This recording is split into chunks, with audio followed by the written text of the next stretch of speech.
So welcome again to the part 2 of chapter 1st of civics, that's power sharing.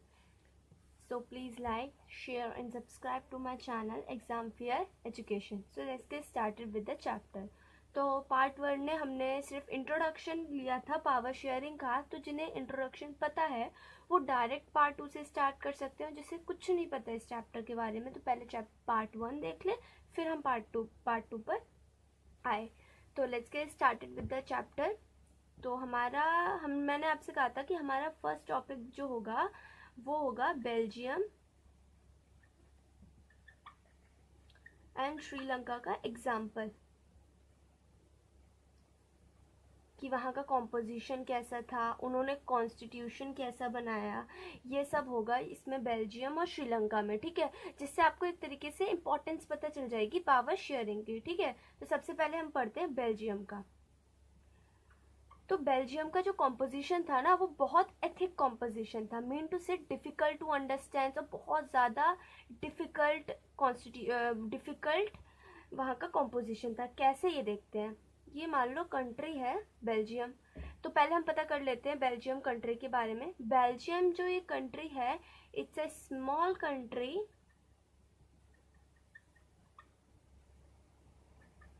Europe में है. It's a small country in Europe.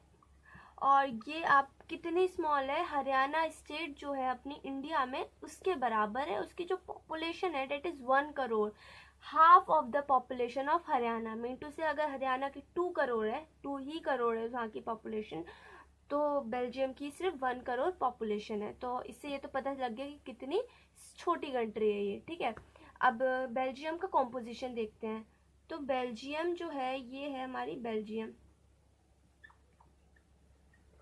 तो Belgium further 2 part में divided है. One is Wallonia region. ये regions है, आप इन्हें states नहीं कह सकते, वलोनिया स्टेट. ठीक है, वलोनिया रीजन कहेंगे. And second is Flemish region. तो अब आप कहेंगे इसमें एथिक क्या है. एथिक ये है, वलोनिया जो रीजन है यहाँ पे फ्रेंच स्पीकर्स रहते हैं. फ्रेंच स्पीकर्स मतलब जो फ्रेंच लैंग्वेज बोलते हैं. और जो फ्लेमिश रीजन है यहाँ पे रहते हैं डच स्पीकर्स, जो कि बोलते हैं डच लैंग्वेज. तो जो फ्रेंच स्पीकर है वो है 40% और जो डच स्पीकर है वो है 59%. तो अब हमें क्या what conclusion do you get from all this information. So conclusion पे हम ये पता चलता है कि जो बेल्जियम जो कंट्री है वहाँ पर 2 रीजन है, फ्लेमिश रीजन, वलोनिया रीजन. और जो वलोनिया रीजन है वहाँ पे फ्रेंच स्पीकर्स रहते हैं जो लोग फ्रेंच बोलते हैं, और उनकी पॉपुलेशन है 40%, मतलब 100 आउट ऑफ 40%. और जो डच स्पीकर्स हैं उनकी पॉपुलेशन है 59% आउट ऑफ 100. और बचा हुआ 1% जो है वो है हमारा जर्मन स्पीकर, जो जर्मन में बोलते हैं. तो हम बेसिकली फ्रेंच और इनकी बात करेंगे. डच की 1% है जर्मन, तो उसकी इतनी ज़्यादा बात नहीं है. और जो ये बचा हुआ रीजन है तो बेल्जियम का ही, तो ये जो बचा हुआ रीजन है ये इसे कहते हैं ब्रुसेल, जो कि एक कैपिटल ऑफ बेल्जियम है ब्रुसेल. तो यहाँ का कॉम्पोजिशन कुछ इस प्रकार है. ब्रुसेल में 80% लोग फ्रेंच स्पीकर है,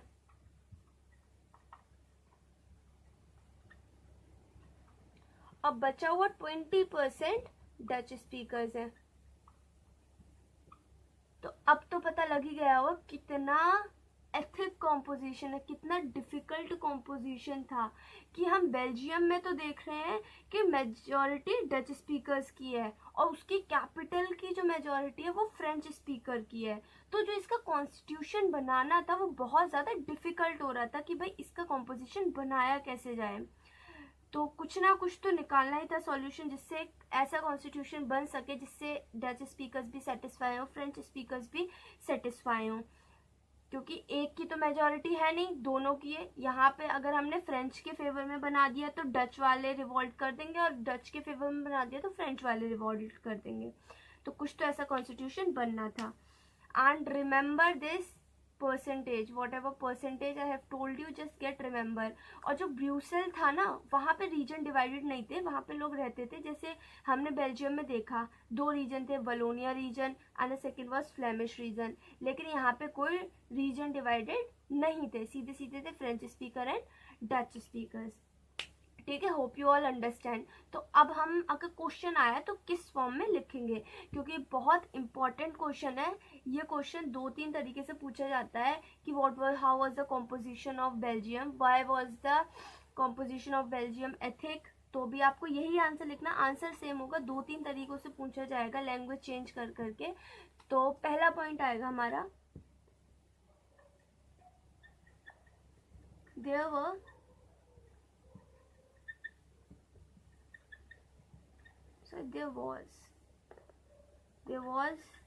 majority of Dutch speakers in Belgium with 59% and minority of French speaker with 40%.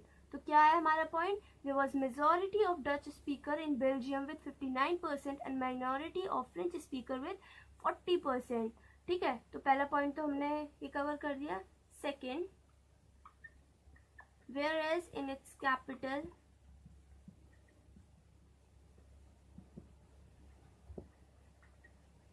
Brussels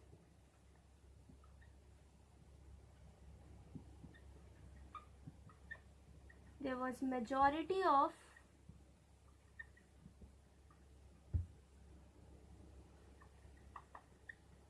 French speakers and minority of speakers. यहाँ पे हम ब्रैकेट में परसेंटेज डाल देंगे 80% and minority of Dutch speakers with 20%. ठीक है, तो अब हमें ये पता चल गया. और थर्ड एक और पॉइंट भी था, जो फ्रेंच स्पीकर्स थे वो ज़्यादा रिच और पावरफुल थे as compare to Dutch speakers. तो ये भी हम पॉइंट मेंशन करेंगे. French speakers were more powerful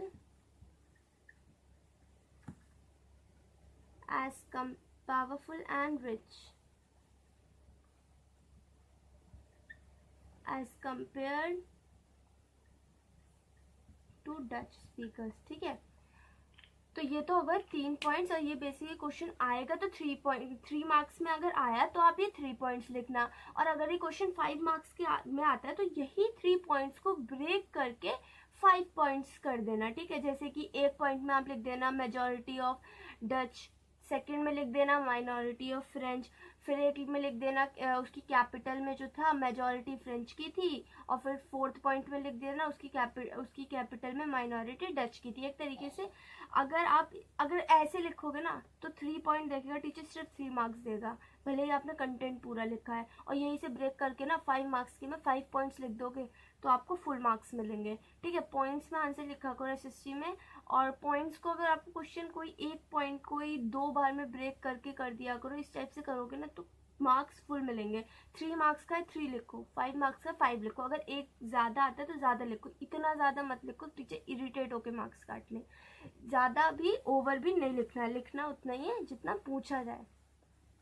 ठीक है, और देखा जाए बेसिकली तो एसएसटी में मार्क्स लिखने के ही होते हैं. ठीक है, तो हमने बेल्जियम की तो पढ़ ली हिस्ट्री, बेल्जियम का कॉम्पोजिशन कैसा था और उसका कॉन्स्टिट्यूशन कैसा बना. ये हम श्रीलंका का कॉम्पोजिशन मतलब उसका कॉन्स्टिट्यूशन कैसा बना वो हम श्रीलंका का कॉम्पोजिशन पढ़ने के बाद पढ़ेंगे.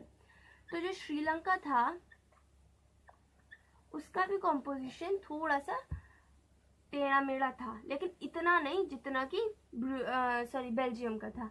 तो जो श्रीलंका थी उसमें भी पीपल जो कम्युनिटी थी वो डिवाइडेड थी. On the basis of speakers. तो उसमें किस बेसिस पे डिवाइड, तो जो श्रीलंका का कॉम्पोजिशन था वो कुछ इस टाइप से था। तो श्रीलंका में 2 कम्युनिटीज के लोग रहते थे।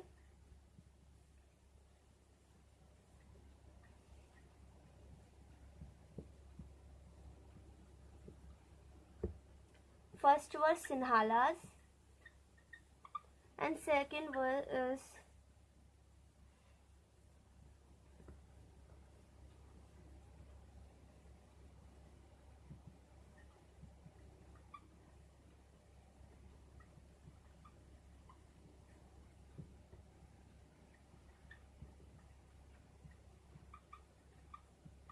ठीक है। तो यहाँ पे 2 टाइप के थे, एक तो सिन्हाला थे और श्रीलंकन एंड इंडियन, जो कि कहा जाता था तमिल्स कह सकते हैं हम। तो यहाँ पर 2 टाइप के लोग थे, एक तो सिन्हाला थे और तमिल, जो तमिल लैंग्वेज बोलते थे। वो तो थे हमारे श्रीलंकन तमिल्स। 2 टाइप्स के थे तमिल्स, जो थे श्रीलंकन तमिल एंड इंडियन तमिल। अब ये इंडियन तमिल्स कौन है? श्रीलंकन तमिल्स। जब इंडिया का डिवीजन हुआ था श्रीलंका से, मतलब श्रीलंका का जब इंडिया से डिवीजन हुआ था, तो जो कुछ इंडिया के तमिल थे वो वहाँ पर शिफ्ट हुए थे, तो वही थे इंडियन तमिल्स। और जो श्रीलंकन तमिल वो थे जो वहाँ पे पहले से ही रहते थे। ठीक है, तो यहाँ पे 2 टाइप्स की तमिल्स आ गए, श्रीलंकन एंड इंडियन तमिल। तो ये तो तमिल की हो गई कम्युनिटी एक, और जो तमिल लैंग्वेज बोलते थे, और दूसरे थे जो सिन्हाला लैंग्वेज बोलते थे। ठीक है, तो 2 टाइप के हो गए, एक सिन्हाला वाले और एक तमिल्स वाले। तो सिन्हाला जो स्पीकर्स थे ये तो बुद्धिज्म को फॉलो करते थे, ठीक है, और तमिल्स अपना रिलीजन फॉलो करते थे।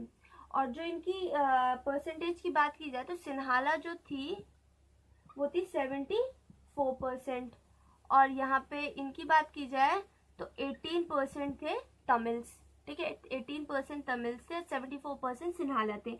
तो सिन्हाला मेजॉरिटी में थी और तमिल माइनॉरिटी में थी, इवन काफ़ी ज़्यादा माइनॉरिटी में थी। और बाकी जो 7% जो थे वो थे क्रिश्चियंस, जो कि दोनों फॉलो करते थे, सिन्हाला भी एंड श्रीलंका वाले भी थे। ठीक है, दोनों को ही एक तरीके से फॉलो करते थे। तो इसके भी हम पॉइंट्स लिख लेते, पॉइंट्स में लिख लेते, एक बार रिकैप कर लेते हैं। सिन्हाला थे स्पीकर्स, तमिल स्पीकर्स थे। सिन्हाला जो थे वो 74% में थे, श्रीलंकन वाले थे वो 18% में थे, और तमिल जो तमिल्स थे वो फर्दर थे Sri Lankan Tamils and Indian Tamils में, और बचा हुआ 7% क्रिश्चियंस थे। ठीक है, जो कि दोनों फॉलो करते थे, श्रीलंकन तमिल एंड सिन्हाला। अब इसके में भी क्वेश्चन आता है, तो जैसे हमारा बेल्जियम में था उसी टाइप से हम इसमें लिखेंगे point.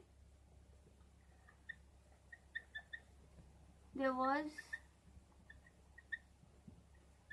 majority of Sinhala speakers by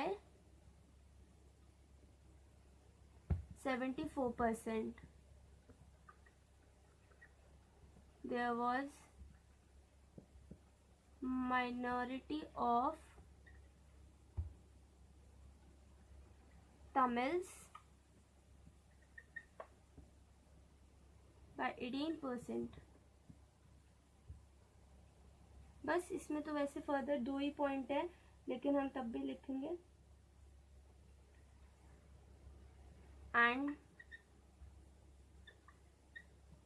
there were 7% Christians. ये बेसिकली एक तरीके से आप कर सकते हैं, कॉम्पोजिशन है श्रीलंका का। ठीक है, श्रीलंका के बारे में अगर कुछ भी स्टेप्स आए तो आप यही 3 पॉइंट्स लिख सकते हैं। और क्वेश्चन श्रीलंका से कम बेल्जियम से ज़्यादा आता है, तो वो ज़्यादा इंपॉर्टेंट है। और अब आप कहोगे ये 1 पॉइंट में भी तो लिख सकते थे, जैसा कि मैंने बताया, अगर 3 मार्क्स का आएगा तो आप अगर ये 1 पॉइंट में मर्जअप करके लिखोगे ना, सिर्फ 1 मार्क्स मिलेगा। वहीं इसी को 3 पार्ट लाइन्स में ब्रेक कर दोगे ना तो 3 मार्क्स मिल जाएंगे पूरे। ठीक है, इसीलिए मैंने इसे ब्रेक करके बताया।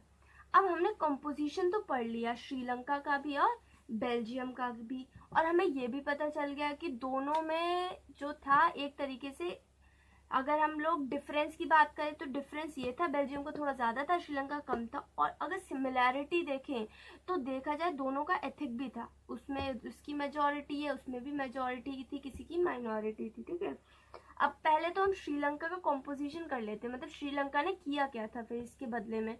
श्रीलंका ने क्या कॉन्स्टिट्यूशन, किस टाइप से कॉन्स्टिट्यूशन फॉर्म किया? तो जो श्रीलंका थी उसने अपनाया मेजोरिटिज्म।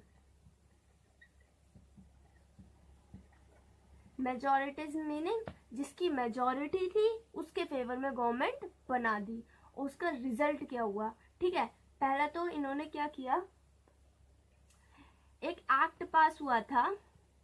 Just remember these point, these are very important. अभी जो मैं पॉइंट्स बताऊंगी बहुत ज्यादा इंपॉर्टेंट है, ठीक है? तो फिर you can take the screenshot even. तो फर्स्ट हमारा पॉइंट आएगा act 1957 was passed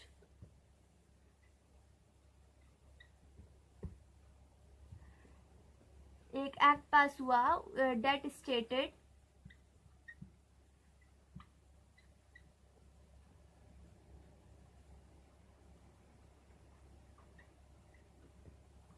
that there will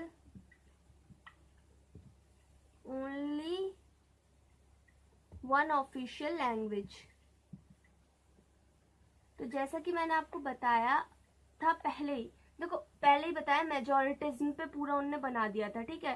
तो इससे आपको पता चल जाता है मेजोरिटी किसकी थी, सिन्हाला की। तो उन्होंने जो भी फेवर में कॉन्स्टिट्यूशन बनाया होगा वो किसके फेवर में बनाया होगा, सिन्हाला के। तो उन्होंने क्या किया, official language official language declare कर दिया सिन्हाला को, ठीक है?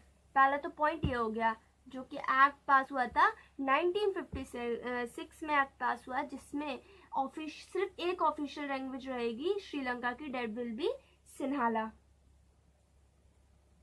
सेकेंड पॉइंट भी ये जो पॉइंट्स लिखवाऊंगी प्लीज लर्न कर लेना, काफी इंपॉर्टेंट पॉइंट्स हैं।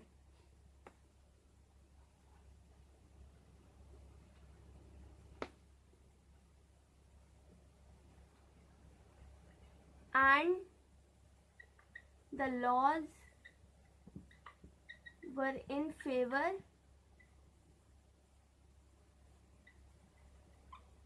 of सिन्हाला, ठीक है? जो लॉज बनाए गए थे वो भी सिन्हाला के फेवर में बनाए गए थे। इवन उनको जो गवर्नमेंट जॉब्स थी उनमें भी काफी ज्यादा वो किया गया, एक तरीके से बुद्धिज्म को प्रमोटेड। अभी आप अपनी लैंग्वेज में लिखना, आप कैसे लिखोगे वो आपकी लैंग्वेज में, ये नहीं चाह रही हूँ आप मगअप करो, अपनी लैंग्वेज में लिखोगे, समझ के लिखना तो इजी रहेगा। प्रमोटेड, उन्होंने किसे प्रमोट किया, उन्होंने बुद्धिज्म को प्रमोट किया, ठीक है? उन्होंने क्या किया, एक तो एक्ट पास कर दिया जिसमें सिन्हाला लैंग्वेज को डिक्लेयर कर दिया ऑफिशियल लैंग्वेज। सेकंड क्या किया, लॉज बनाए जो कि फेवर में थे सिन्हाला लैंग्वेज के, जैसे गवर्नमेंट जॉब्स में उन्हें ज़्यादा लेने लगे थे, और जो हमारे पार्टीज वगैरह थी उसमें भी सिन्हाला की मेजॉरिटी थी, उसमें भी सिन्हाला वाले ही थे। और उन्होंने एक तरीके से प्रमोट करने लगे, बुद्धिज्म जो रिलीजन था उसे भी प्रमोट करने लगे। As the result Sri Lanka Tamils ने क्या किया, ठीक है? ये तो सिन्हाला की बात होगी, अब हम तमिल्स की बात करते हैं। ऑब्वियसली बात है, रिएक्शन तो देंगे, भले ही वो 18% है लेकिन रिएक्शन तो देना बनता है कि भले ही हमारी माइनॉरिटी है लेकिन हमें भी राइट्स, तो इक्वल राइट्स चाहिए। क्या था उनके मन में, वो ये सोचने लगे कि जितनी भी पार्टीज हैं दे आर लाइक सेम, सारी की सारी सेम है, और सारी की सारी किसके बारे में सोचती हैं, सिन्हालास के बारे में।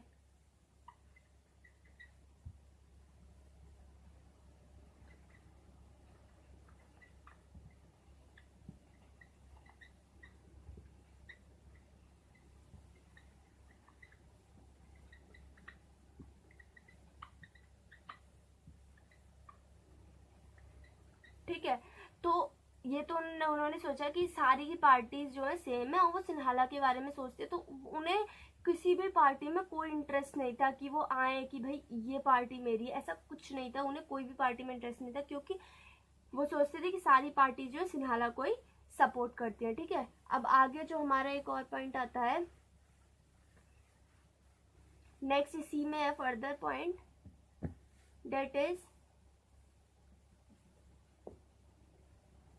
उनके मन में जो थी वो एलिनेशन की भावना आ गई।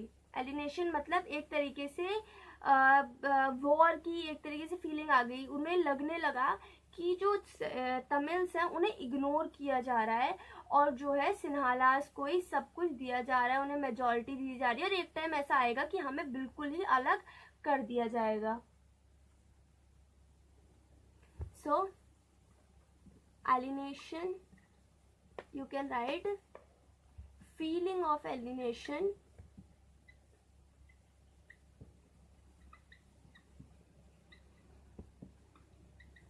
was developed in Tamils. ठीक है. अब उन्होंने क्या किया, एक तो फीलिंग आ गई एलिनेशन की, अब उन्होंने क्या किया, अब इसके रिजल्ट में they the Tamils asked government for separate country.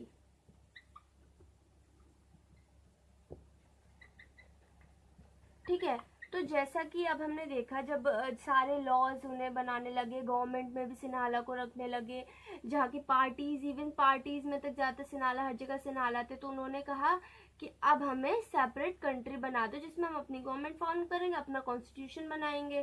ठीक है. और जैसा कि हम जानते हैं एलिनेशन की भावना आने लगी थी उनके लिए, तो अब तो उनको कुछ ना कुछ तो उनके अगेंस्ट करना ही था, तो गवर्नमेंट ने रिफ्यूज कर दिया इसके लिए. वैसे एक तो छोटी सी थी, कैसे कंट्री का पार्टीशन कर सकते थे, तो गवर्नमेंट ने रिफ्यूज कर दिया. As the result civil war took place. और ये वॉर, सिविल वॉर, जितना नाम छोटा लग रहा है, बहुत भयानक वॉर थी. इवन कई कम्युनिटीज तक डिस्ट्रॉय हो गई थी इस वॉर में. बहुत अच्छी खासी बड़ी वॉर थी. ठीक है. तो अब हमने जान लिया कि क्या हुआ श्रीलंका में, स्टार्टिंग टू एंड हिस्ट्री हमें पता लग गई श्रीलंका की, कि श्रीलंका में उन्होंने जब मेजॉरिटीज में दिया, पावर शेयरिंग, ऑब्वियसली बात है, हम क्या देखा, पावर शेयरिंग नहीं की उन्होंने मेजॉरिटीज में किया, पावर शेयरिंग ना करते हुए ये सब किया, जिससे क्या हुआ, सिविल वॉर अकर हो गई. अब हम बेल्जियम के बारे में पढ़ते कि बेल्जियम ने क्या किया था. बेल्जियम ने ऐसा क्या किया जो श्रीलंका ने नहीं किया था. So our next topic is accommodation of Belgium. तो देखा जाए तो बेल्जियम ने बहुत ही अच्छा कॉन्स्टिट्यूशन फॉर्म किया, even you can say perfect constitution form किया. ठीक है. जो कि एक बेस्ट एग्जाम्पल है पावर शेयरिंग का. तो क्या है, many powers were given to state government from central government. अब आप लोग ये सोचोगे कि ऐसा क्यों किया उन्होंने कि जो स्टेट गवर्नमेंट को पावर दे दी सेंट्रल गवर्नमेंट से, मतलब स्टेट को ज़्यादा दे दी as compare to central government. हमारी इंडिया में तो ऐसा नहीं है, हमारी इंडिया में तो सेंट्रल पे ज़्यादा पावर्स हैं, लेकिन तो हमारी इंडिया का कॉम्पोजिशन भी तो ऐसा नहीं है ना. हमारी इंडिया का अगर हम देखा जाए तो लोग ऐसा तो नहीं है ना कि ये पर्टिकुलर स्टेट जो है ये इन्हीं कम्युनिटी की है. अगर हम कोई भी स्टेट की बात करें तो वहाँ पे मर्ज ऑफ पीपल रहते हैं, वहाँ पे हिंदू भी है, मुस्लिम भी है, हर रिलीजन के, हर कास्ट के हैं. लेकिन यहाँ पे क्या देखा, स्टेट्स तक इवन डिवाइडेड थी. जो बेल्जियम था उसमें स्टेट डिवाइडेड थी, तो एक स्टेट में तो फ्रेंच वाले रहते हैं, एक स्टेट में एक स्पेस में डच वाले रहते हैं. तो उन्होंने क्या किया, स्टेट को ज़्यादा पावर्स दे दी, जिससे कि जो लॉज हैं वो हर एक कम्युनिटी के फेवर में बनाए जा सके. ठीक है. और जो हमारे सेकंड पॉइंट आता है, जो ब्रुसेल थी उसको भी सेपरेट गवर्नमेंट बनाई गई.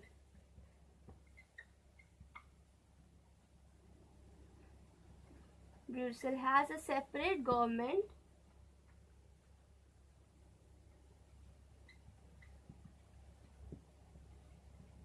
in which both communities have equal representation. ठीक है। तो ब्रुसेल में भी एक अलग गवर्नमेंट फॉर्म की गई, जिसमें जो थी दोनों जो डच वाले थे और फ्रेंच वाले के दोनों के रिप्रेजेंटेशन इक्वल रखे गए, किसी के कम नहीं किए, किसी के ज्यादा नहीं किए, ठीक है। और जो फ्रेंच स्पीकर्स थे उन्होंने इसको एक्सेप्ट भी किया। And our third point is, government ने एक रूल बनाया कि number of Dutch ministers will be equal to number of French speakers. French जो डच स्पीकर्स के जो मिनिस्टर हैं और जो फ्रेंच स्पीकर के मिनिस्टर हैं वो दोनों को इक्वल मतलब वो दोनों इक्वल में रहेंगे, ठीक है। थर्ड, एक और था कि जो गवर्नमेंट जो ये बन गया ना हमारे फ्रेंच और डच, तो इसमें ये कहा गया कि अगर एक कम्युनिटी या तो अगर जैसे कोई लॉ पास होना है, अगर डच ने कहा हाँ ये पास होना चाहिए और फ्रेंच ने कहा नहीं होना चाहिए, तो वो लॉ नहीं पास होगा। मतलब बोथ हैव टू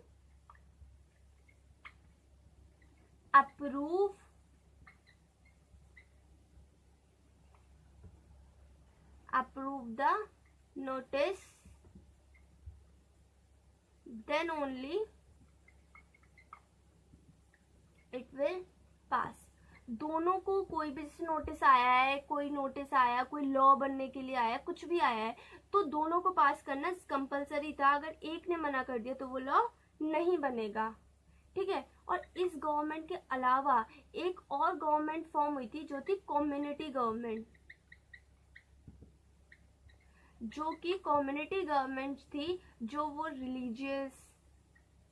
रिलीजन से रिलेटेड, ठीक है। जैसे कि डच की अलग रिलीजन था, फ्रेंच का अलग रिलीजन था, तो जगह जगह पे कम्युनिटी गवर्नमेंट फॉर्म कर दी थी जिससे कि लड़ाई ना हो। और रिलीजन्स हैं, कल्चर रिलेटेड हैं, ये सब जो है कम्युनिटी गवर्नमेंट के हाथ में इसकी पावर्स थी। जो ये कॉम्पोजिशन, जो ये कॉन्स्टिट्यूशन बना, सबने एक्सेप्ट किया, फ्रेंच वालों ने भी और डच वालों ने भी, ठीक है। तो अब इससे क्या कंक्लूजन लगा, हमने देखा बेल्जियम का, इवन दो बेल्जियम का ज्यादा टफ था constitution as compare to Sri Lanka, ठीक है, तब भी बेल्जियम ने एक इतना अच्छा, इतना बेस्ट कॉन्स्टिट्यूशन फॉर्म किया जिससे क्या हुआ, वहां पे एक छोटी सी वॉर तक नहीं हुई। और वहां श्रीलंका में क्या किया उन्होंने मेजोरिटीज में अपनाया और इतना ज्यादा सिविल वॉर हो गई, ठीक है।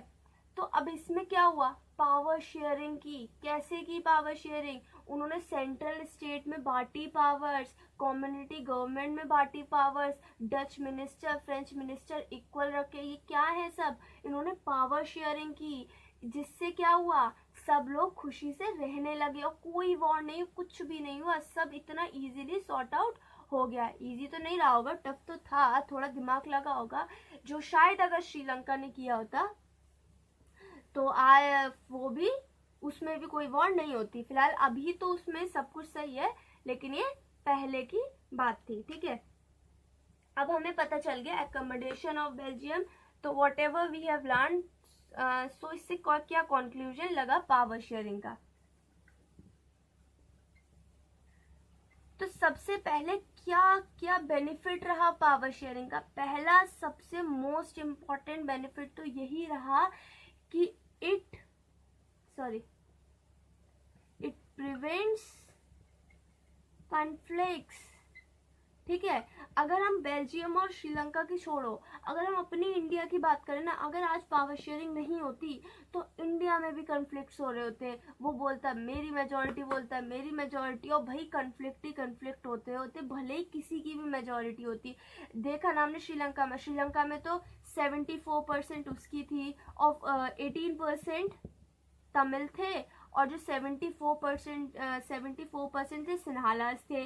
तो जब इनकी मेजोरिटी थी तो कुछ लोग सोचेंगे अरे सही तो है, मेजोरिटी थी उसकी फेवर में बना दी, लेकिन तमिल भी तो है ना 18%, तो उन्हें भी तो इक्वल राइट्स मिलना चाहिए था ना, जो कि सबसे बड़ी मिस्टेक की श्रीलंका ने अपना कॉन्स्टिट्यूशन फॉर्म करने में। And third the most important, एक पावर शेयरिंग इसलिए भी इम्पॉर्टेंट है, डेमोक्रेसी की डेफिनेशन फुलफिल करने के लिए, ठीक है। डेमोक्रेटिक फॉर्म ऑफ गवर्नमेंट में क्या होता है, सबके पास इक्वल राइट्स होने चाहिए, सबको इक्वालिटी मिलनी चाहिए, सबको राइट टू स्पीक होना चाहिए, ठीक है, होता है ना डेमोक्रेटिक गवर्नमेंट में। तो जब आप 70 जो अगर हम मेजोरिटी के फेवर में बना देंगे गवर्नमेंट, तो माइनॉरिटी को तो इक्वल राइट्स मिल ही नहीं रहे हैं, उसे तो मिल नहीं रहे हैं, मेजोरिटी को मिल रहे हैं लेकिन माइनॉरिटी वाली लोगों को नहीं मिल रहा है, जैसा कि श्रीलंका में हो रहा था, हमने देखा। लेकिन जो बेल्जियम ने गवर्नमेंट फॉर्म की, वो परफेक्ट एग्जाम्पल था, एक पावर शेयरिंग का परफेक्ट एग्जाम्पल था, एक डेमोक्रेटिक गवर्नमेंट का, और उन्होंने कॉन्फ्लिक्ट्स भी प्रिवेंट किया, सब कुछ इजीली सॉर्ट आउट हो गया। अब हमें पता चल गया बेल्जियम का कॉम्पोजिशन एंड बेल्जियम का कॉम्पोजिशन, श्रीलंका का कॉम्पोजिशन, किसने कैसे कॉन्स्टिट्यूशन फॉर्म किया, और what ever I have told you it's very important regarding the exam. तो जो पॉइंट्स बताए वो प्लीज लर्न कर लेना, बहुत इंपॉर्टेंट थे, ठीक है। एंड बस यही था जो हमारा लास्ट टॉपिक रह गया है, and the last and the most important topic, important तो सभी है इसके टॉपिक्स, तो लास्ट टॉपिक रह गया हमारा types of power sharing, types of power sharing, ठीक है। तो हम आगे पढ़ते हैं, ये लास्ट नेक्स्ट पार्ट में करते हैं, क्योंकि अब सब थक चुके हैं, मैं भी थक चुकी हूँ पढ़ा के। Bye bye, we will meet again in part 3।